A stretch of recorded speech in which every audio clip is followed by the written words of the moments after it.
This is Undaunted.Life, a man's podcast. I'm your host, Kyle Thompson. Let's get into it. Your wives, your little ones, and your livestock shall remain in the land that Moses gave you beyond the Jordan. But all of the men of valor among you shall pass over armed before your brothers and shall help them until the Lord gives rest to your brothers as he has to you, and they also take possession of the land that the Lord your God is giving them. That is Joshua 1, 14 and 15, guys. We're so thankful for you. We're so thankful to have all of you guys in our audience. Just a reminder, we are a donation-based ministry, so if you want to see content like this, get out to more guys all over the globe. Go to Undaunted.Life/donate. It's there in the show notes. And then also, we just want to thank all of you guys that have been leaving us 5-star reviews. If you have not left us a 5-star review or shared the show with a buddy, go ahead and do that. It gives us a lot of assistance in getting our message out there to other guys. And wanted to go ahead and announce again, Church of 1122 Men's Conference. That's Jacksonville, Florida, October the 17th and 18th. The speakers are the one and only Joby Martin, Willie Robertson, John Tyson, Brian Laritz, and yours truly. And there's going to be some other surprises as well, guys. This will sell out. You can check that out in the show notes or just go to Google and type in Church of 1122 Men's Conference. You'll be able to check that out. So on the quick hitters today, we've got a bunch of quick hitters. This might be a little bit of a longer episode just because we've got a lot of interviews and forging tables coming up and some really, really awesome interviews that I can't really talk about yet. So we're kind of going to go like Trump, not Trump, Trump, not Trump. But I added one that just happened. I added it right before recording, and that's the He Gets Us, not getting Jesus. Okay, so we're going to be talking about He Gets Us again. Then we're going to be talking about the United States Army shattering their recruiting record after Donald Trump was elected president. Popular UFC fighter Bryce Mitchell praising Hitler. President Trump signing an executive order banning men from women's sports. A French gynecologist being suspended for not providing medical treatment to a man pretending to be a woman. President Trump signing an executive order to establish a task force to eradicate anti-Christian bias. Texas Right to Life recruiting men to take legal action against the women that killed their babies via abortion. President Trump choosing Pastor Paula White-Cain to lead the White House Faith Office, and Gen Z rejecting atheism. So right from the beginning here, we need to ask a question, and that's, is it possible for me to kick a gigantic hornet's nest 2 weeks in a row? And I would say you bet it is, okay? So here goes nothing. Last week, I talked about Martin Luther King Jr., and unless you talk about Martin Luther King Jr. in the most glowing ways, you should not talk about Martin Luther King Jr. At least that's what we've been told. And so I was like batting down the hatchets. I was ready for incoming last week as it pertained to the Martin Luther King episode. It just didn't come. Okay, so I don't know if people were bored or if people just didn't really feel like reaching out or if I just really threaded the needle there. But, I felt like I did a really good job. I felt like I really prepared for that episode. I felt like I was very, very fair, but I didn't get any of the backlash. So I'm going to try again this week because this week I'm going to be talking about women in combat roles in the military. So if you've listened to my show for any length of time, you've likely heard me give my opinion on this. But if you're new to the show, I won't leave you in suspense. Let me be clear from the beginning. Women should not serve in any combat roles in the military. Now, if we lived in a sane culture and a sane time, this would be one of the least controversial things that I could say, and I wouldn't have to spend an entire, monologue here at the beginning of the show talking about it. But we don't live in a sane culture, nor in a sane time. We live in a culture that has been marinating in this milieu of feminist ideology and propaganda and feckless male leaders for decades at this point, but my point remains the same, and that's that women should not serve in any combat roles in the military. So the reason why I'm bringing this up now is because this debate has been sparked up again because of the Black Hawk helicopter that crashed into a passenger airliner in Washington, D.C. on January the 29th, killing 64 people on the plane and 3 people on the helicopter. It has now been confirmed that the person piloting the Black Hawk helicopter was Captain Rebecca Lobach. She was 28 years old at the time of the accident. She was undergoing her annual night flight evaluation when she crashed her helicopter into an American Airlines Bombardier CRJ-700 regional jet. Initial reports revealed that they were probably wearing night vision goggles, and also that she was over a mile away from where she was supposed to be flying, and flying at an altitude that was almost 2 times higher than she was supposed to be flying at, okay? Also, there were initial reports revealing that she was warned about being too close to the jet that she eventually crashed into. And here's the thing from the beginning. There were initially a lot of DEI commentary takes on this in the conservative blogosphere, and I'd be lying if I said that I didn't at least initially think, oh my gosh, was this a female pilot? Was this a trans pilot? Was this a pilot that shouldn't have been there? That was one of my initial thoughts. And even President Trump said something about it whenever he was just casually talking with the media there in the Oval Office. But we can't be sure right now that this pilot was in that position because she was a woman, okay? But that's not really the point that I want to make today. That's not really what I want to delve into. Because ultimately, I do care if Rebecca Loebbach was in the position that she was in for the United States Army because of DEI policies and politics. Like, I do care about that. But I actually want to discuss the more important point that she should have never been allowed to be a Black Hawk pilot to begin with. That's the more important point here. Now, before I go too far into the commentary, again, I want to kind of just come back a little bit. I want to make something very clear. I am absolutely heartbroken over the loss of life in this situation. I mean, 67 image bearers of God lost like boom in an instant, okay? It is clear that many mistakes were made by a bunch of different people, and we should let the investigation come to fruition before placing final and ultimate blame. I'm for all that, okay? But it is clear that at least some of the blame falls on the shoulders of Rebecca Loebbach. And that is not insensitive or immoral for me to say. It's just the truth at this point. She was piloting a helicopter when it ran into a plane in midair.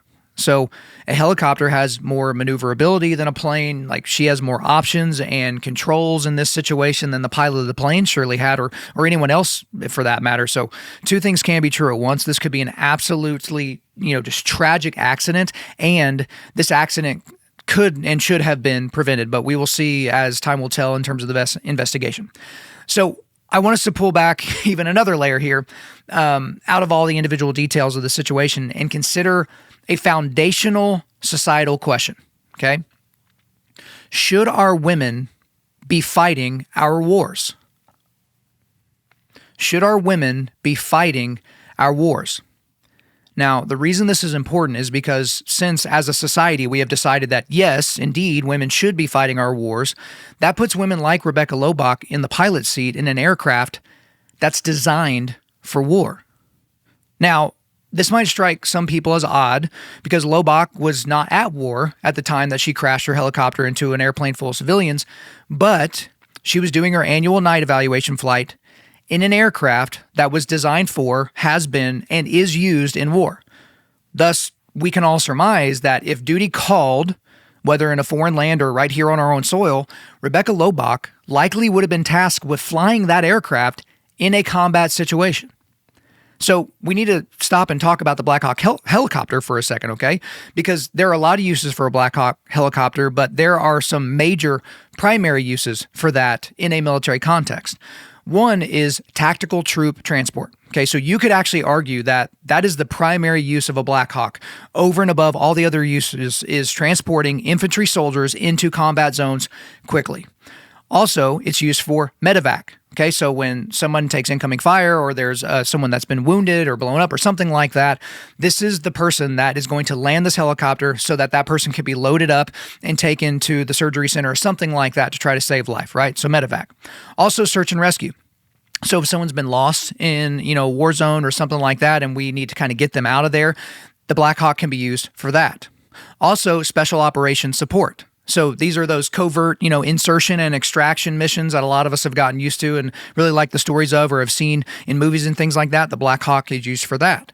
Also, close air support. So this is where they are providing suppressing fire during insertion or extraction. Okay, so this will be loaded up with different, artillery or different, automatic machine guns, things like that. Like that will be loaded up on the aircraft for close air support.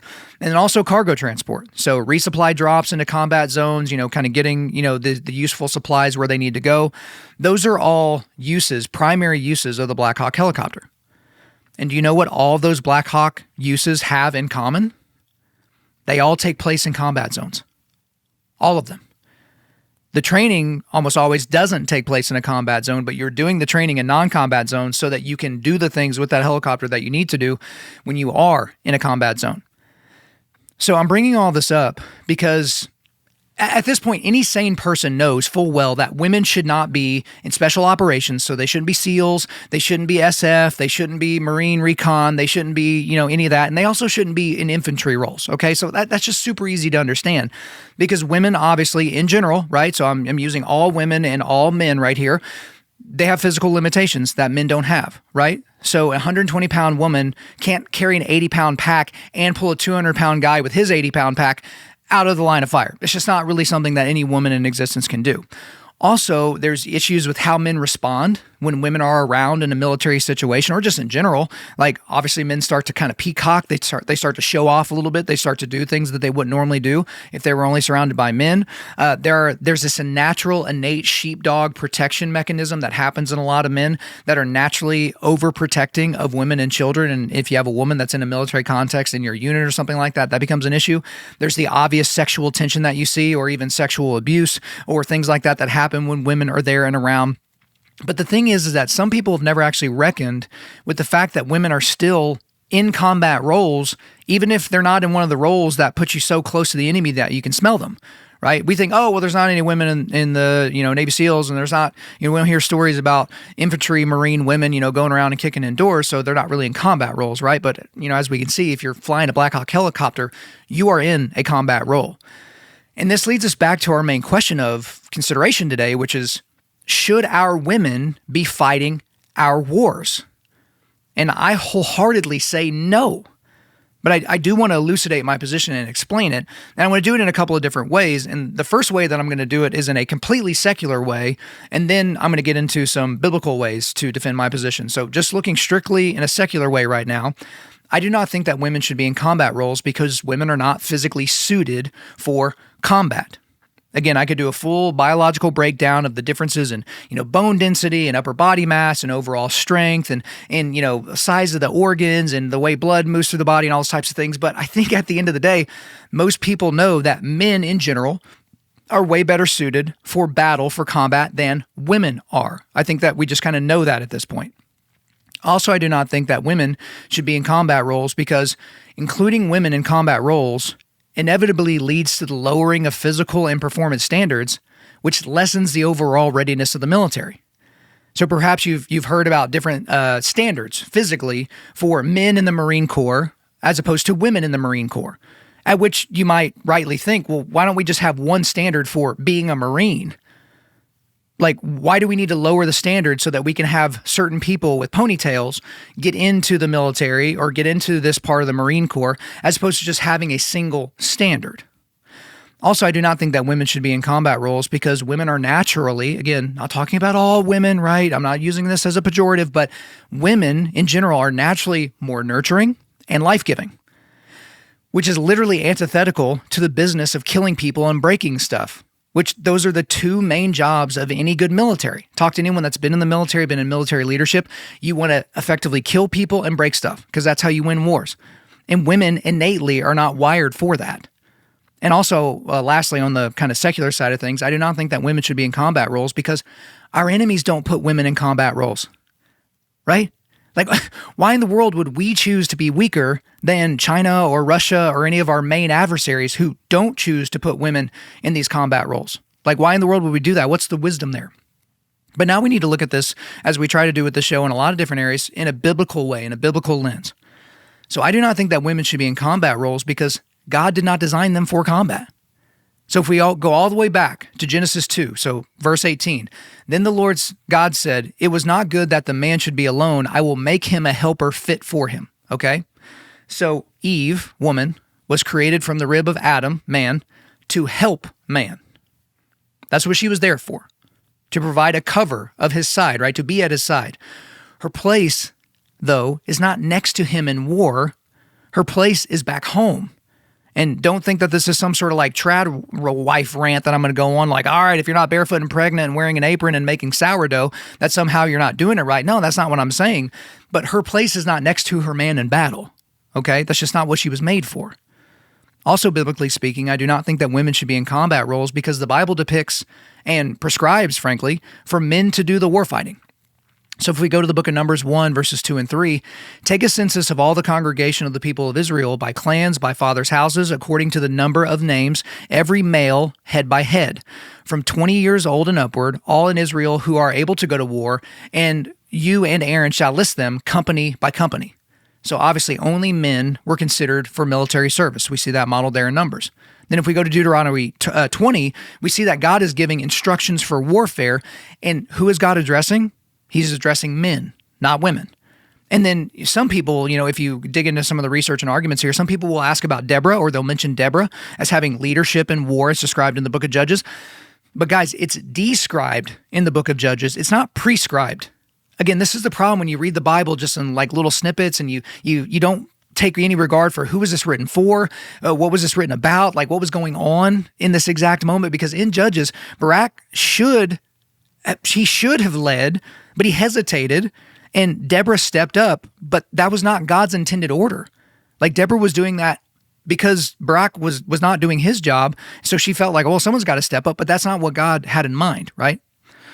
I also do not think that women should be in combat roles because God says through scripture that women, when rightly ordered, should be nurturers and caregivers. Okay, so Titus 2, verses 4 and 5.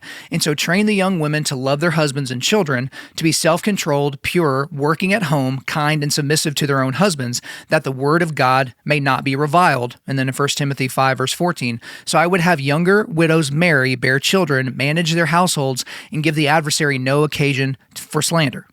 Again, this is not my rant that all women should stay home. I know there are some guys out there in the kind of hyper-reformed, hyper-Calvinist side of things that just think, all right, if you're not at home doing the home thing, that you're not, basically you're sinning, and I'm just not in that camp. But again, when we see women described in terms of their roles and responsibilities, it's in a nurturing caregiver kind of a way.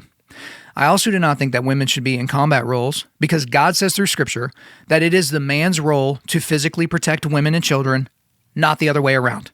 Okay, so as you know by now, if you listen to this show or the Daily Blade, I'm obsessed with Nehemiah. I love that entire Old Testament book, but especially the first 4 chapters. And in Nehemiah 4, verses 14, this is Nehemiah talking, and I looked and arose and said to the nobles and to the officials and to the rest of the people, do not be afraid of them. Remember the Lord, who is great and awesome, and fight for your brothers, your sons, your daughters, your wives, and your homes. Who is Nehemiah talking to? The men. He was not talking to everyone. He was talking specifically to the men. So God designed men with innate physical, emotional, and psychological capacity for taking human life.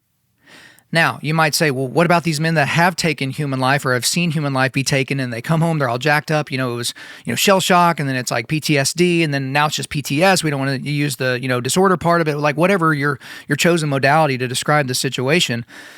Men are innately better suited for the taking of human life when it's righteous.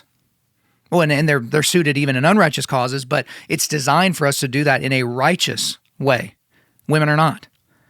So to summarize these points, God designed man, God designed woman, and he created men and women as equals, but he gave them different roles and responsibilities. And it is neither the role nor the responsibility of women to fight in war because God did not design them for it, nor call them to it. That's the summary. So, should women be allowed to fight in combat roles in the military? No, I don't think that they should, and neither does God. And then you might ask, so do I think that women should be able to be in the military at all? To which point I would say, absolutely, 100%. There is a school of thought that's kind of in my vein where it's like, no, women shouldn't be even tangentially attached to the military because the military is ultimately in the business of killing people and breaking stuff, and women shouldn't do that. But I don't think that way. I think it is appropriate for women to serve in logistical and organizational roles, stateside or overseas on bases and stuff like that, but they should never be personally involved in missions that take place outside the wire.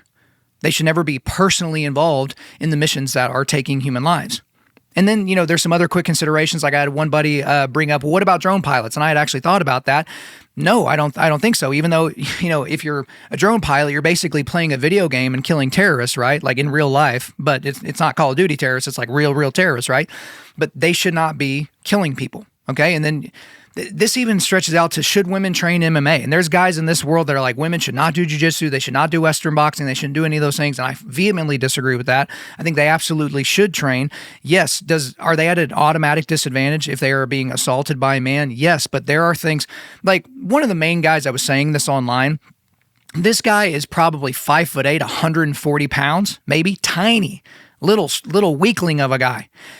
There are 2 girls at the top, off the top of my head at my gym, 3 actually, now that I think about it, 3 purple belt females that I guarantee you, if this guy came onto the mat, he would smash them to they would smash him to pieces. They would absolutely destroy him, absolutely control him, because they train. And so if there was a guy his size that was trying to assault one of those girls, it'd be a bad day for that guy for the most part, right? So I don't really get into all those arguments. But ultimately, guys, when a society like ours decides to allow their women to fight their wars, it's indicative of a foundational sickness that will eventually cause the entire society to crumble to the ground. Right, I mentioned last week, like Camille Paglia, who is definitely not dead, right? Who's definitely not dead. She is obsessed with studying the end of these great civilizations. And these people they get obsessed with, gender roles and equality and sex and transgenderism and like the blending of roles and all those types of things. And that's where we're at. Again, we've just been marinating in this. And so it's indicative of a foundational sickness that has to be eradicated. But perhaps my biggest point as we wrap up here on this first part: women should not risk their lives so that men might live. It's disordered, guys. Women should not risk their lives so that men might live. And here's the thing. We know this innately. We already know this. We just don't really feel like we can say it out loud because of our current cultural moment. But if you said this 100 years ago, right? Well, what was the big feminist movement, the biggest push for like second wave? What was that, the 1960s? Let's just go back to the 1800s and any time before that. If you were to say something like women should not risk their lives so that men might live, every single people group on the planet would have been like, yeah, why are we talking about this? I don't really understand what the point is. But that's where we're at. And so for us, I think that we should look at this, but not just through a secular lens, through a biblical lens. And then we should use this as our, scaffolding for how we're going to build our society. I know it's not going to be popular with everybody, but it just is the way that it is. Hey guys, real quick. I know a lot of you guys are really doing everything you can to have a consistent workout routine, but the problem is you work out at a Globo gym. And so there's 17 guys on the bench that you need, and there's people doing bicep curls on the squat rack. And the biggest problem is not your schedule. It's actually where you're trying to get your work in. How about you guys stop making excuses and build yourself a home gym? And when you do, make sure you use Sorinex. So Sorinex is a family-owned and operated business that builds some of the most impressive workout facilities in the entire world. They built gyms for teams in the NFL, MLB, NBA, NHL, and even the UFC. They've also built gyms for some of the biggest and most successful collegiate and high school athletic programs in the country. But in addition to that, they make the highest quality home gym products that I've ever seen on the market. In my personal home gym, I have the Sorinex Outfitter Rack, the heavy version in military green. Also, I have some of their center mass bells. I've got their Nordic glute ham developer and their patented landmine attached to my rack. So guys, stop fighting the riffraff at your local gym or bench or squat rack or whatever. And if you're going to build out a home gym, you may as well get one that will last you and one that you could even pass down to your kids. Begin your build out by going to Sorinex.com. That is Sorinex.com, Sorinex.com. Take control of where and when you work out, Sorinex.com.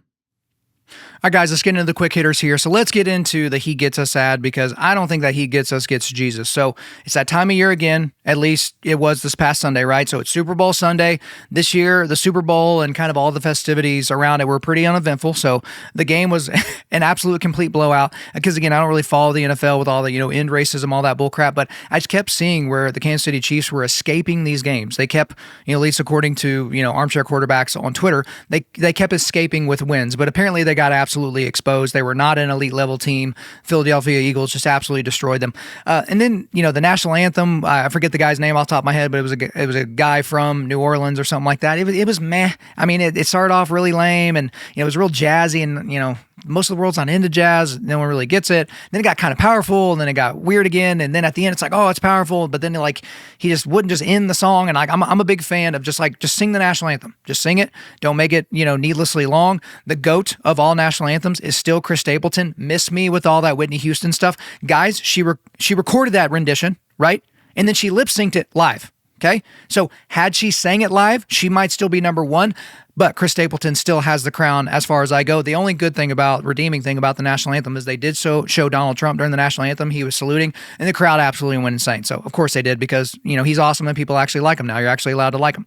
The halftime show was like super duper boring. I remember when they announced Kendrick Lamar, I was like, okay. Like, I've always felt like Kendrick Lamar was like super overrated.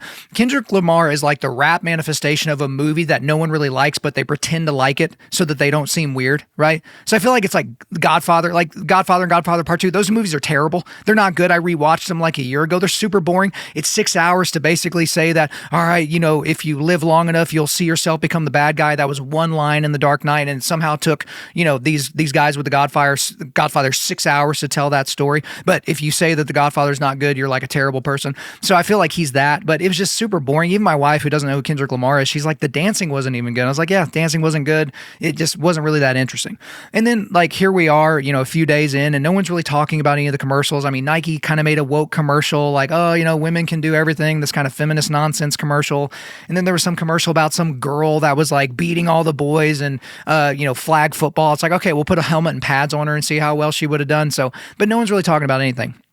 But it is that time each year where an organization called He Gets Us spends millions and millions of dollars to apparently not point people to Jesus. So last year's commercial was very overtly woke in a lot of different ways. It struck a lot of Christians as, very, very bad and like, what is this happening and all that. But then I was reliably informed by some people that would know, some people that had met with the guys over at He Gets Us, and they're like, look, man, He Gets Us, their point is not for the conservative Christians. It's not for church people. They're going after people that are Christ curious, people that see Christians as just these bigoted, fascistic, Trump-loving MAGA people or something like that.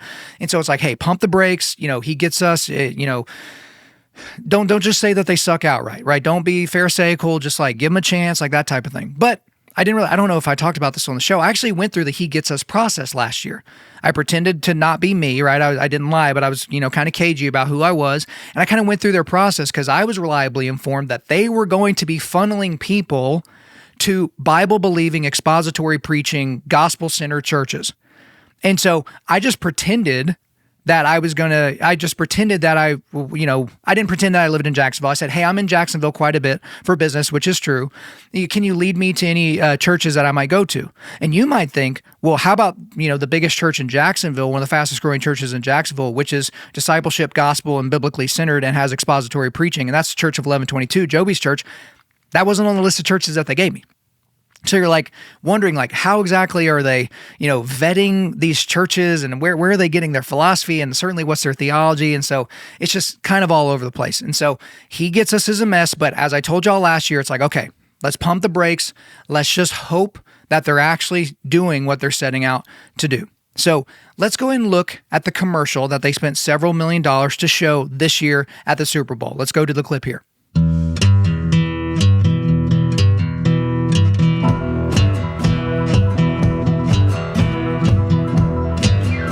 Your own personal Jesus, someone to hear your prayers, someone who's there.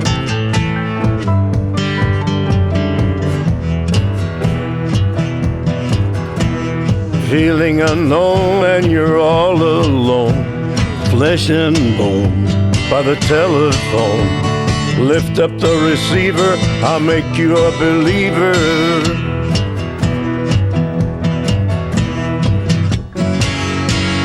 Reach out and touch faith.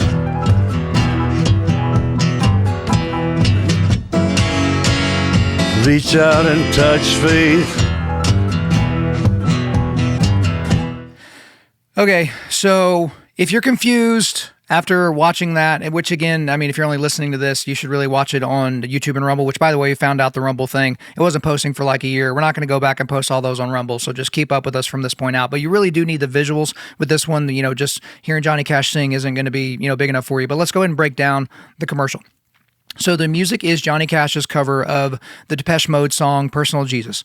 There's nothing wrong with that song. I like Johnny's version of it. So let's get into the ad itself. So it starts with a question. Again, you should go look at it, or, we'll make sure it's in the show notes so you guys can check it out, or just go to hegetsus.com. You can watch it right there, hegetsus.com. So it starts out with this question, and it's right there on the screen. It says, what is greatness? Then it just goes to a bunch of different pictures. So it's 4 men helping push a car that's stuck in the snow. That's fine. A firefighter going up the stairwell while other people are evacuating down it. So that's fine. An organ donor sitting next to his organ recipient. That's fine. 2 women, 1 black, 1 white, holding hands and laughing. That's fine. A woman helping another woman out of a car after a car crash, and that's fine. And at this point in the commercial, you're about 18 seconds in, and you would only really know that this is probably He Gets Us commercial because you would be familiar with the font that's used, and then they use the color yellow for highlight purposes on certain things. So at this point, like I was like, okay, I think this is a He Gets Us ad. But then it takes a bit of a turn, which you probably would have expected. So back to the pictures. You have a guy power washing spray paint off a wall that says "Go back," and I'm like, okay, I think we know what that's supposed to depict. And then we see a man, for some reason, sitting on the floor at a grocery store aisle, like sobbing, while another woman, presumably a stranger, consoles him. It's like, okay. And then there's a guy wearing a John 3:16 hat, hugging a gay man in the middle of a pride parade. Okay, so I'm like, okay, here we go.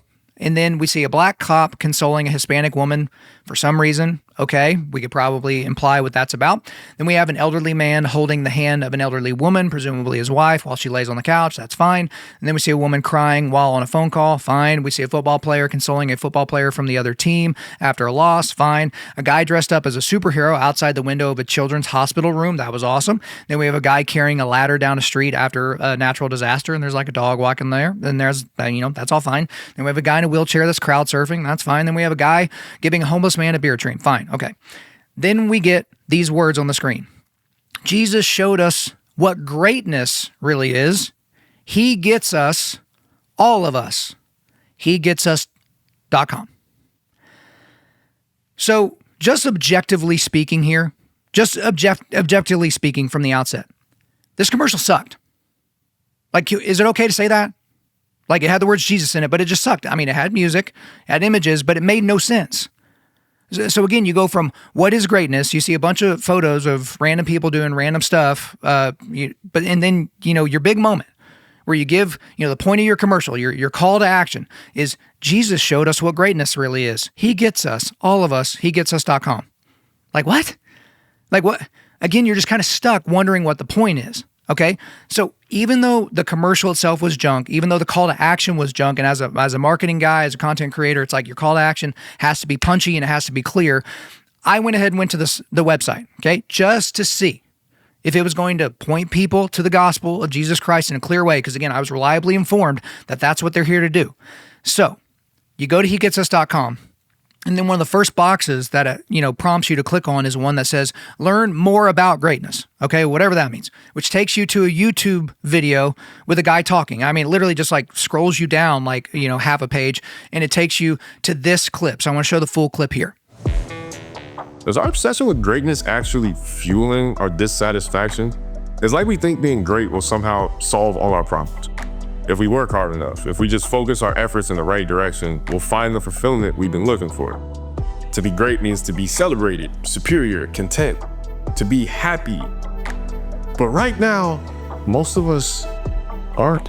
He Gets Us spent weeks traveling across the country to find out why we're so divided, anxious, isolated, and frustrated. Most of us are sick of the state of our lives and our world. It seems like our desire for greatness is leaving us a little bit empty. At the very least, we don't feel great. But if you look at the teachings of Jesus, you start to uncover a different way of thinking about greatness. A pursuit that has nothing to do with our achievements, our reputation, or our superiority. Jesus showed us that our greatness is measured in how we care for others, how we serve people in need or in pain. He showed that the greatest thing we could be is a humble servant, sacrificing our own desires for others. What would the world look like if we all pursued that kind of greatness? How great would that be? Okay, so let's break that down. The guy that's in this video says that many of us think that if we pursue greatness, that it will lead to us feeling celebrated and superior and content and happy, which it doesn't. I completely agree. I think everyone knows that at this point.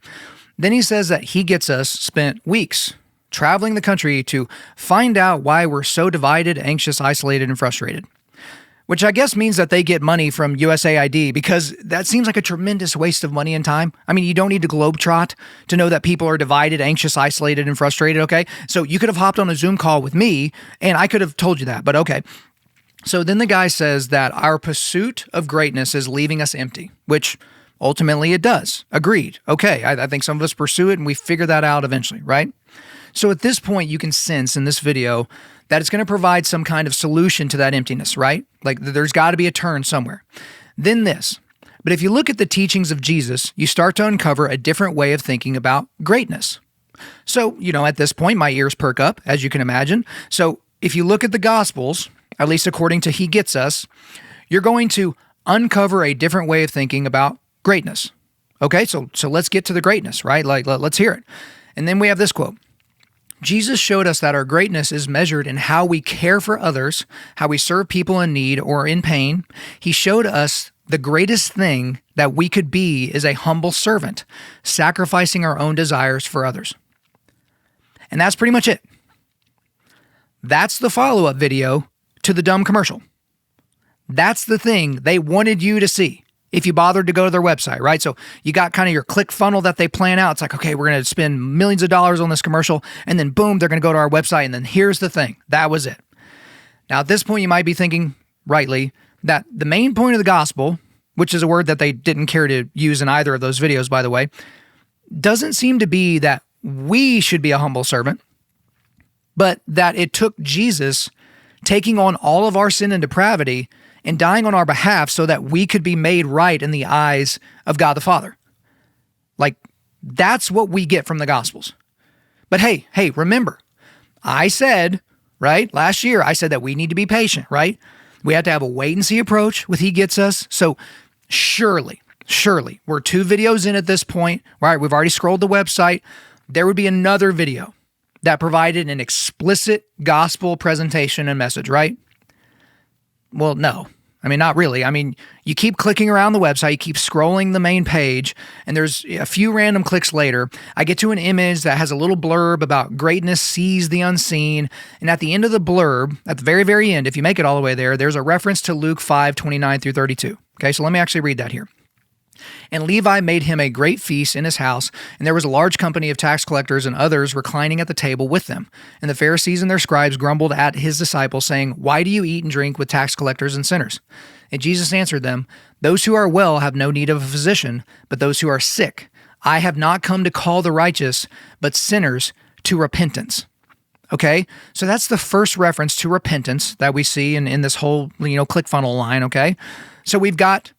You would think at this point, so we've got to get the full gospel call video now, at least, right? We've clicked around. I mean, we're well into this process now.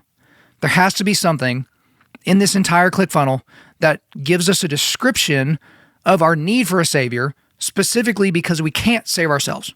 That's got to be coming, right? And that's a big fat nope. Nope. You continue scrolling, and then it just goes to an explore more section that just has past articles. And at this point, even I got bored with the entire process. Like, I clicked on the top right and looked at the drop-down list, and okay, it's about us and contact and more information and all that kind of stuff. And like, here I am, I'm trying to fervently get to bedrock on this situation so that I can bring it to you guys. And as a content creator, I've got to take things to bedrock, and I got bored. So here are my main problems with this latest ad from He Gets Us overall. First one. They seemingly can't grasp probably the most simple and brilliant and best piece of marketing advice I've ever heard, which is this: if you confuse, you lose. That's the game that marketing is. If you confuse people, you lose. If people don't know what you offer and how they can get it and how it's going to make their life better, right? Those 3 things, then you're screwed. You're not going to sell anything. You're not going to sell any widgets. You're not going to sell any services.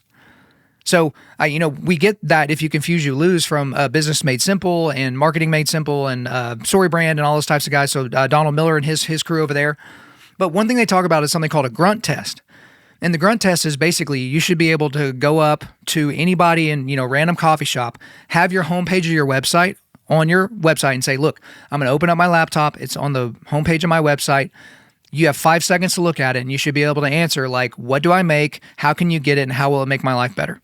And you open it up, 5 seconds, close it, and they should be able to at least caveman like grunt back to you what it is that you do. That's basic marketing, basic, story branding and framing out a website, right?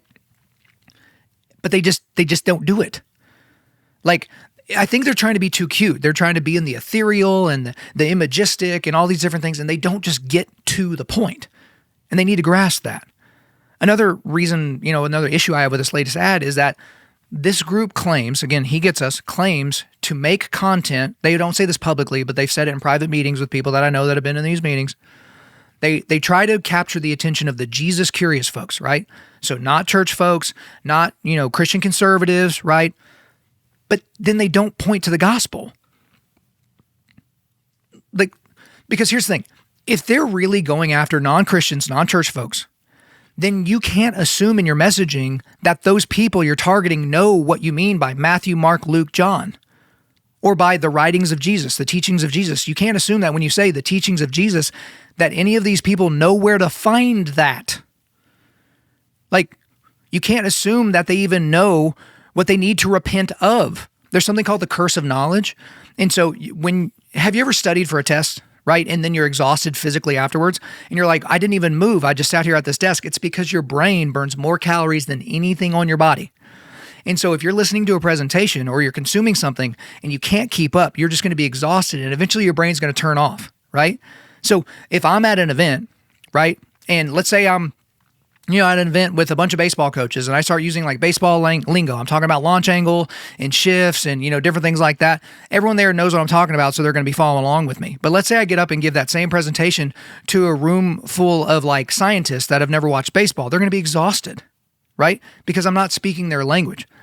But again, you can't assume that these people know what they need to repent of. So it's just an epic fail if indeed they're trying to reach that audience, right? But also, they seem to be more concerned with pointing people towards a social gospel and not the gospel.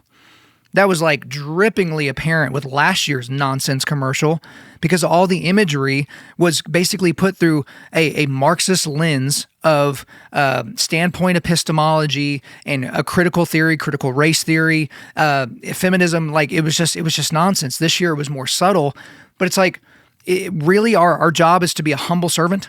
Like that's the whole point of the gospel. Like that's it. So I've got a couple of big takeaways here on this before we move on.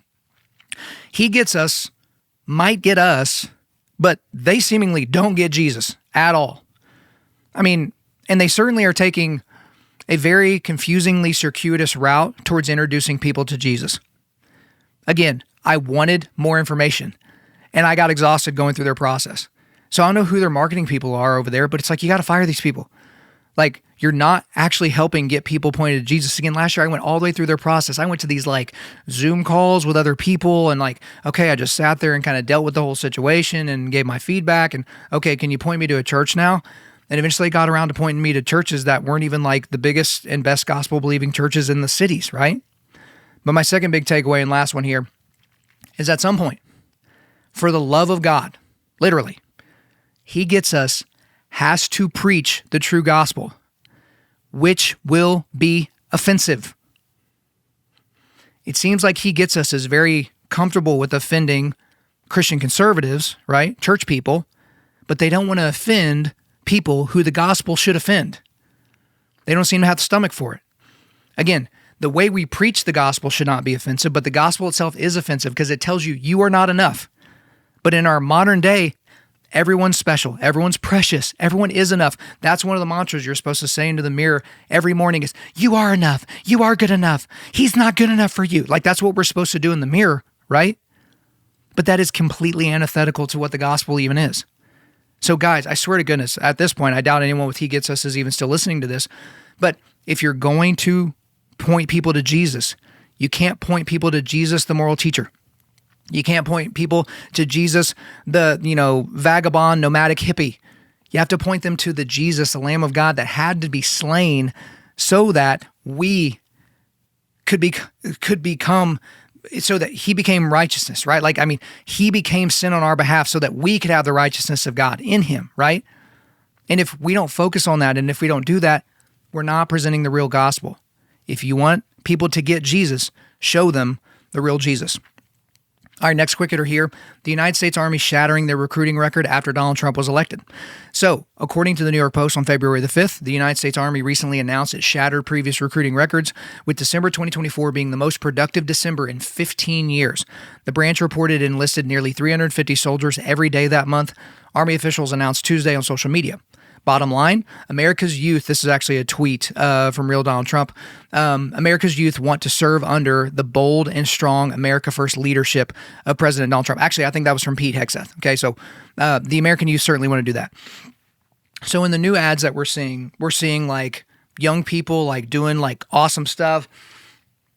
We're seeing young men shooting guns and breaking stuff and working out and doing all these types of things. Like those are the ads that we're seeing now, okay? And don't you know it? People want to join in on that fight. So the big takeaway here is it's amazing what happens when you stop focusing on a diverse military and just start focusing on two things. The two things that a military is supposed to do. We've already talked about in this episode. Kill people, break stuff. What does it take to kill people and break stuff? A lot of really awesome training. That's what it takes. And so people want to serve under a Trump administration. They want to serve under a Pete Hegseth-led Department of Defense. They don't want to serve if we have squishy ideas about American strength across the globe. So if we keep that up, we're probably going to start solving our recruiting crisis that we're having in the United States military.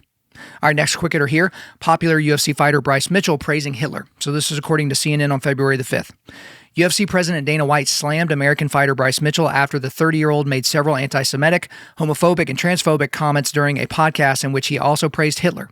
In a long, rambling podcast, the fighter, known as Thug Nasty, called Hitler a good guy and made a series of homophobic and anti-Semitic remarks explaining his beliefs to his co-host that Hitler was actually fighting for Germany's people. He also denied that the Holocaust was real. This is, a quote from Bryce Mitchell here. I honestly think Hitler was a good guy based on my own research, not my public education and indoctrination. I really do think Hitler got on meth. He was a guy I'd go fishing with. However, despite saying he was beyond disgusted with Mitchell's comments, Dana White confirmed the UFC would not punish the fighter, citing free speech. So Bryce Mitchell has said a lot of kind of crazy things. Sometimes it's funny. Sometimes, he's a flat earth guy. He came out to, one of his fights with the Bible and he's basically screaming, holding the Bible up. And so he at least is like tangentially connected to the scriptures in some way, but then obviously praising Hitler, not a good look. Good fighter, was undefeated for a long time. Then he's kind of had some losses, a really terrible loss to Josh Emmett. There was some funny memes going around of, when Josh Emmett hit him, it's like he, knocked any sense out of him and, he like caused him to become a Nazi. But I'm going to go to my big takeaway on this one. The craziest thing about this story, at least to me, is that more people seem to be mad at Dana White and the UFC for deciding to not punish Bryce Mitchell than they are at Bryce Mitchell for saying the crazy things that he said. Because everything he said was crazy. It was dumb. I don't co-sign any of that nonsense that he said on that podcast. I don't co-sign his flat earth stuff. I don't co-sign any of that, right? I just like watching the guy fight. But people are absolutely furious inside and outside the MMA community that Dana White and the UFC didn't bring the hammer down on this guy. But the thing that they don't understand is Dana White is a free speech absolutist. He's like, look, my fighters can say whatever they want. They don't get to say it whenever they want, but they can say whatever they want. Because guess what? When they're working for the UFC, when they're fighting, when they're doing things while in the octagon, at that point, it's like, okay, you're a contractor for the UFC. But when you're doing your own podcast, when you're talking, to the media in other different contexts or something like that, he's like, I don't care. Do whatever you want to do. Say whatever you want to say. We're not going to punish the guy. But what they wanted is they want him, the media and all these people, they wanted him to be cut. They wanted him to be suspended. They wanted him to be fined. And Dana White's like, no, I'm not going to do any of that. And I don't want to talk about it anymore. It's dumb. It's ridiculous. I totally think everything that he said was absolutely horrific and stupid. But he can say stupid stuff. Like, we have the ability to say stupid stuff over and over because that's the world that we live in. Free speech. This guy's an American. This is an American company. Get over it. But so many people have heartburn over that because here's the thing, guys. You think the UFC is not going to actually punish him, right? Can you imagine who his next fight's going to be? Are they going to be putting a big marketing push behind this guy, trying to get him, a handful of really good top quality wins to get him to a title fight? Like, no. Like, Bryce Mitchell's career is certainly going to suffer for this. But again, people that are on kind of the woke side, the woke scold side, the cancel people left, like these people, they need a head. They need a head on a spike, and they're just not going to get it from Dana White and the UFC. All right, next quick hitter here. President Trump signing an executive order banning men from women's sports. This is according to the Daily Wire on February the 5th. President Donald Trump signed an executive order Wednesday banning men from women's sports, a historic moment in the fight to protect the integrity of women's spaces from gender activists and ideologues. From now on, he said to a massive applause from the assembled, women's sports will be for only women. With this executive order, the war on women's sports is over, he added. It is the policy of the United States to rescind all funds from educational programs that deprive women and girls of fair athletic opportunities, which results in the endangerment, humiliation, and silencing of women and girls and deprives them of privacy, the executive order reads. It shall also be the policy of the United States to oppose male competitive participation in women's sports more broadly as a matter of safety, fairness, dignity, and truth. And guys, with incredible rapidity, the NCAA, about 24 hours later, declared that they would no longer allow men to compete in women's sports. So no Leah Thomases happening in the women's pool at this point. So right to my big takeaway here. Republicans should 100% follow this executive order up with national legislation protecting girls and women. But also, I'm not sure that the Democrats will even take this fight back up when they inevitably gain power. Because they will regain power, guys. There will be a time in all of our lifetimes where the Democrats will have the White House, the Senate, and the House of Representatives. But this is an 80-20 issue against them. Like, you can't find 80% of Americans to agree on just about everything, but 80% of Americans, when they are clearly asked, what do you think should happen? Should boys to be able to take athletic opportunities away from girls? Should they be able to endanger girls physically? 80% of Americans are like, no, are you crazy? Why would you even ask me that? So for Democrats, this is such a losing issue, but they've been operating in this kind of echo chamber of, complete control over the left-wing mainstream media. And they just thought, okay, in this echo chamber, we're going to be able to basically scold people and shame them into doing exactly what we want to do. And most Americans are like, no, I'm sorry, we're not here for it.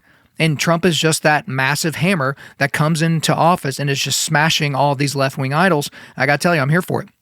All right, next quick hitter here. A French gynecologist being suspended for not providing medical treatment to a man pretending to be a woman. So this is according to the Times on January the 31st. A French gynecologist has been barred from practicing for a month because he refused to examine a transgender patient on the grounds that he was only qualified to treat, quote, real women, unquote. Dr. Victor Acharian was accused of transphobia after he turned the patient away in August of 2023. The LGBTQ groups lodged complaints. In December, he appeared before a disciplinary board of the French Medical Council, and he has now been suspended for a month from March 1st and with an additional 5 months of probation. Edouard Marshall, a lawyer representing the patient, said, "We have the satisfaction of having confirmation that what happened that day was totally abnormal." SOS Homophobia, a transgender activist group, issued a statement saying that the doctor's actions were potentially also punishable by criminal sanctions. So before I get to my quick hitters, I actually just want to break down those last two sentences real quick. So let me go back to it. Edouard Marshall, the lawyer representing the patient, said, "We have the satisfaction of having confirmation that what happened that day was totally abnormal." So, according to them, it's abnormal for a doctor that exclusively treats biological women, right, gynecologist, to refuse treatment to a biological male that is pretending to be a woman, but it is not abnormal for an adult male to dress up in women's clothes, put on makeup, and demand a gynecological exam? Okay, got it. And then the next sentence we see SOS Homophobia, right, so HOMOPHOBIE, Homophobia, a transgender activist group, issued a statement saying that the doctor's actions were potentially also punishable by criminal sanctions. And I got to tell you, these people would love nothing more than to have someone thrown in jail for using basic common sense and standing up for capital T truth. Like, again, this is a gynecologist, and a guy with dick and balls walks into the office, right, and says, "Will you give me a gynecological exam?" Now, since I'm a male, I've never experienced one of these exams, but I just got to tell you, if there's not a vagina present, if there's not ovaries or fallopian tubes or any of that stuff present, not really sure what that guy's going to be searching for, right? But let's go to the big takeaway here. Leftists, if given the opportunity, will 100% try to make this a reality in our country if we don't stop the spread of the LGBTQ plus agenda. And yes, it will take all of us. And yes, it takes someone like Trump in office. The wave of momentum that Donald Trump is riding right now, I know this isn't a Trump story, well over 50% approval rate. You have young people at record numbers supporting Donald Trump. And the thing is he keeps doing these executive orders over and over, and the left's mind is just blowing up and exploding every single day. But this is exactly what got him voted in. This is exactly why he won the Electoral College and the popular vote. It's precisely the stuff that he said he would do. Like this shouldn't be a shock to anybody. This is what he said he was going to do, and he's doing it. We liked it. That's why we voted for him. So we like it when he actually does it. Like 2 thumbs up. Like this is just how the world works. But if they ever get back in power, or if they can kind of shift the cultural zeitgeist back in their favor, they're going to be looking for stuff like this as well. So let's go to the next one here. President Trump signing an executive order to establish a task force to eradicate anti-Christian bias. So this is according to the White House on February the 6th. So I'm going to actually read most of this because I think it's important. So let's go to the executive order here.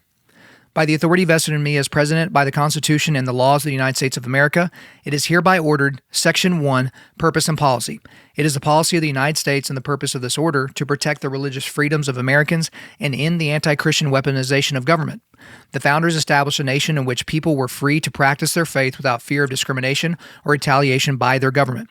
Yet the previous administration engaged in an egregious pattern of targeting peaceful Christians while ignoring violent anti-Christian offenses.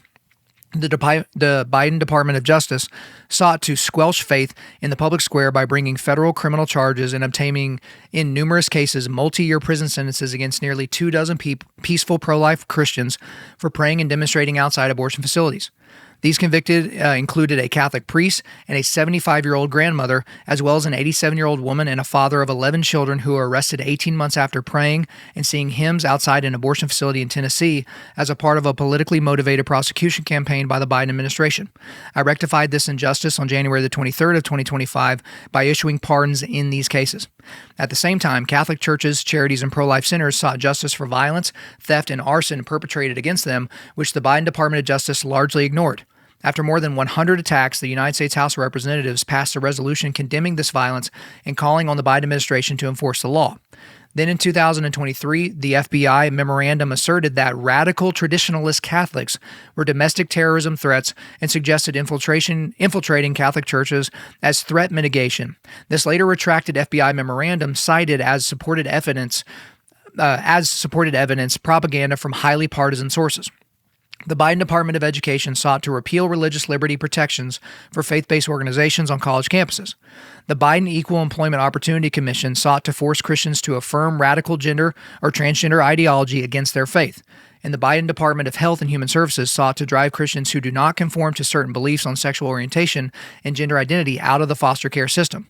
The Biden administration declared March 31st of 2024, Easter Sunday, a Transgender Day of Visibility.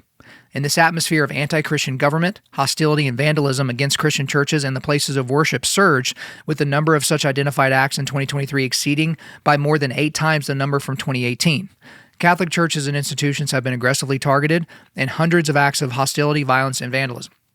My administration will not tolerate anti-Christian weaponization of government or unlawful conduct targeting Christians. The law protects the freedom of Americans and groups of Americans to practice their faith in peace. And my administration will enforce the law and protect these freedoms. My administration will ensure that any unlawful and improper conduct, policies, or practices that target Christians are identified, terminated, and rectified.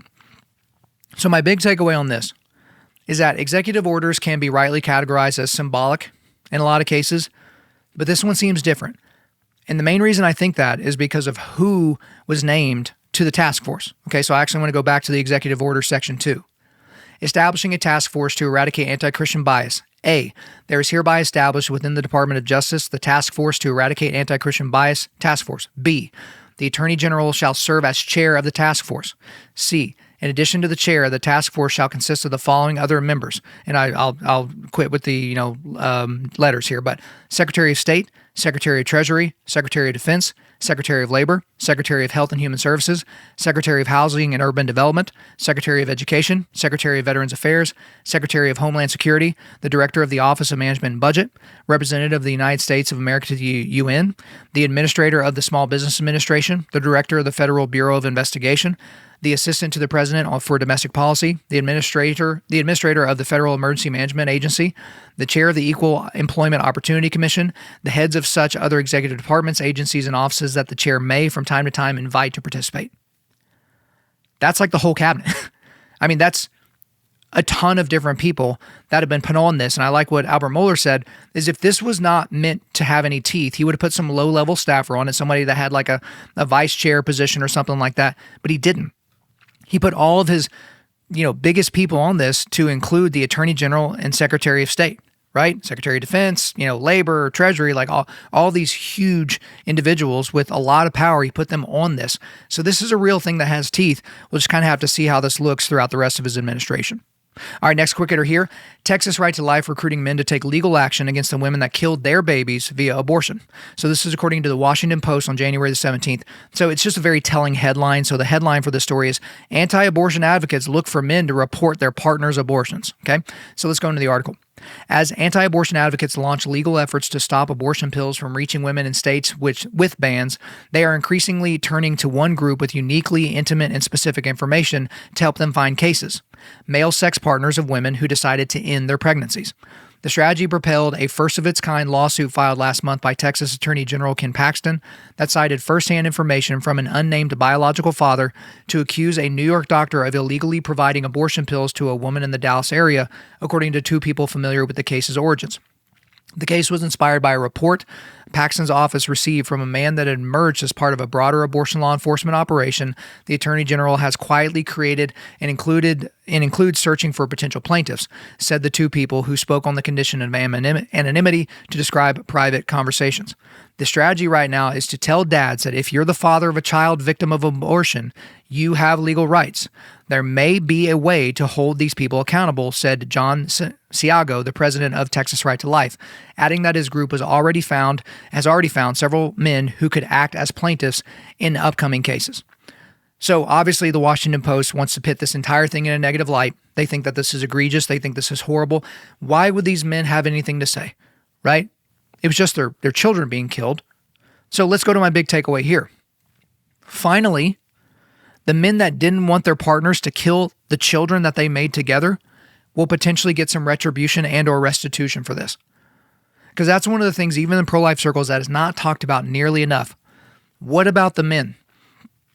I've seen just absolutely heartbreaking videos of men beating on the locked doors of abortion facilities, desperately begging their sexual partners or girlfriends, and sometimes even their wives, please do not kill our baby.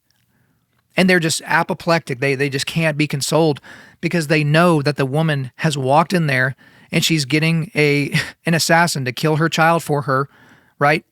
And she's either not paying for it at all or just paying a few $100 to make the problem go away, as it were.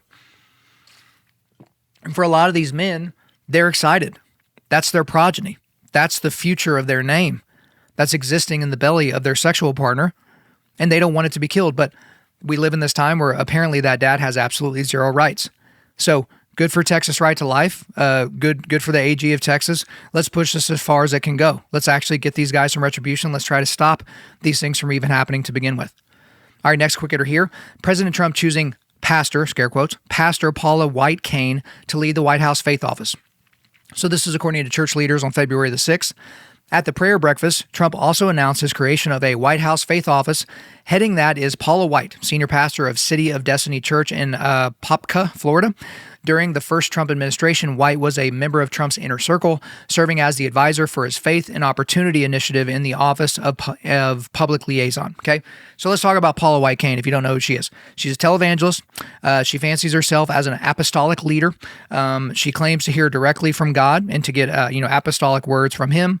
She also spreads a false gospel. She's big on the prosperity gospel, word of faith, that type of thing. She's on her third marriage. And also, of course, she's not a pastor because of the Bible. So, but she does have a tremendous amount of spiritual influence on Trump. So Trump obviously didn't grow up in church, he's not really familiar with the scripture. He had this big moment where he, almost gets killed. He feels like God saved his life. But for all intents and purposes, we see no fruit of, biblical, the repentance, and acceptance of the gospel for the propitiation of his sin debt. But he does seem to kind of be in this spiritual witch's brew right now, no pun intended. But my big takeaway here on a story like this is, for the love of God, literally, again, can we get someone in Trump's ear so we can get him some legit, biblically based Christians in his inner circle? Like, can we get, a Joe B. Martin or a Matt Chandler or a John MacArthur or a Vodi Bakum or a Coasty Hinn or just someone like that, whether they're a professional Christian or someone that just makes good stuff, but can we get someone like that in his ear? Because I feel like he's close. Everyone's talking about how close, Jordan Peterson is to becoming a Christian, and how open Joe Rogan seems to Christianity because Wes Huff went on a show and all all that's great for us to think about. But what about Donald Trump? Like, he's signaling positive things, some of the offices and some of the people that he's appointing and some of the things that he's saying about God. But the guy doesn't talk about Jesus. He certainly doesn't talk about the sacrifice that Jesus made on the cross. We got to get some of those guys around him. And believe me, guys, before you say it, I'm trying. Okay, so don't you worry. I'm doing my best. All right, last quick hitter here. Gen Z rejecting atheism. Okay, so this is according to the UK Daily Mail on January the 25th. Teenagers and those in their 20s are half as likely to identify as atheists than their parents, a new poll has shown. Those aged 18 to 24, who are all Gen Z, are the most spiritual age group in the UK, with just 13% identifying as atheists. Another 62% describe themselves as very or fairly spiritual, the research by one poll found. And when asked what the biggest factors in declining Christianity rates in the UK, Gen Z cited the inability to grapple with scandals involving abuse, as well as generational change. In contrast, middle-aged members of Gen X, aged 45 to 60, are the most likely to be atheists, with 25% saying that they do not believe in a God or spirituality.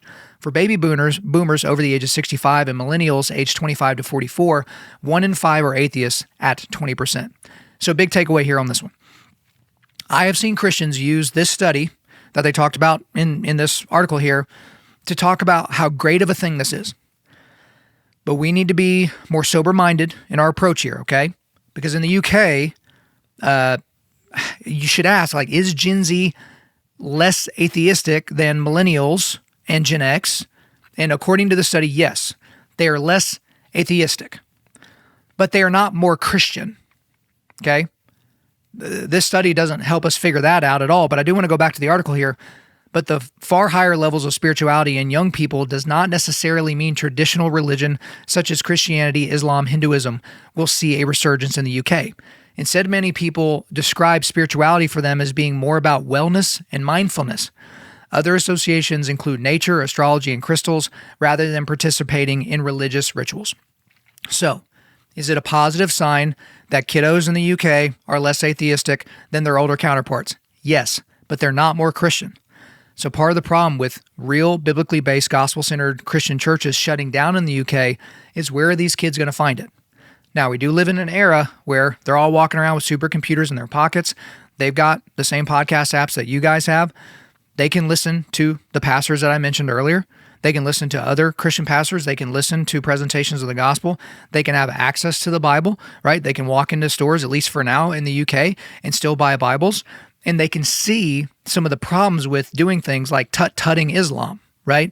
And allowing Islam to spread over the UK and all the issues that that's causing for them. And it has nothing to do with the race of the people involved. It has to do with their worldviews, right? And they can see, wait a minute, even a guy, Richard Dawkins, right? In the UK, he calls himself a cultural Christian because he understands what being a cultural Muslim would mean, the things that he would have to be okay with. And he's not okay with it. So this is a good sign, but it's not a great sign. So this means that they're kind of pointed in the direction of theism. But if they're hooking their ponytails to trees, and if they're dealing with crystals, and if they're looking at horoscopes and things like that, they're being pointed towards false gospels. They're being manipulated by demonic forces that are going to keep them from seeing the truth of the real gospel that we have in Jesus Christ. And I really hope that the He Gets Us commercials don't make a UK campaign, because I'm sure they'll just confuse the things even more. But guys, that'll do it for today. But before we go, we do want to do a quick resilience boost. At Undaunted.Life, our mission is equipping men to push back darkness with content that forges spiritual, mental, and physical resilience. So I've got a link to our donation page. I got a link to our Dominion program. So guys, if you're wanting to know more about our coaching program, Undaunted.Life/Dominion. Also a link to where you can buy the Church of 1122 Men's Conference tickets. Guys, get your tickets. And then everything we talked about in the quick hitter section. Thank you for listening to this podcast. Wherever you're listening to this, please subscribe, rate, and leave us a positive 5-star review. If you want me to come speak live at your event or on your podcast, just shoot me an email to info@Undaunted.Life. That's info@Undaunted.Life. Follow us on Instagram and like us on Facebook, and check out our website for everything else, including how to donate to keep more content like this coming your way. Just go to www.Undaunted.Life. And as always, we want to thank the band Holy Name for allowing us to use their music for our content. The music on this podcast is their song Perpetua, which is off their self-titled debut album on Face Down Records. The links are in the description. I'm your host, Kyle Thompson. Remember, keep pushing back darkness Keep forging spiritual, mental, and physical resilience. Keep seeking the Lion of Judah.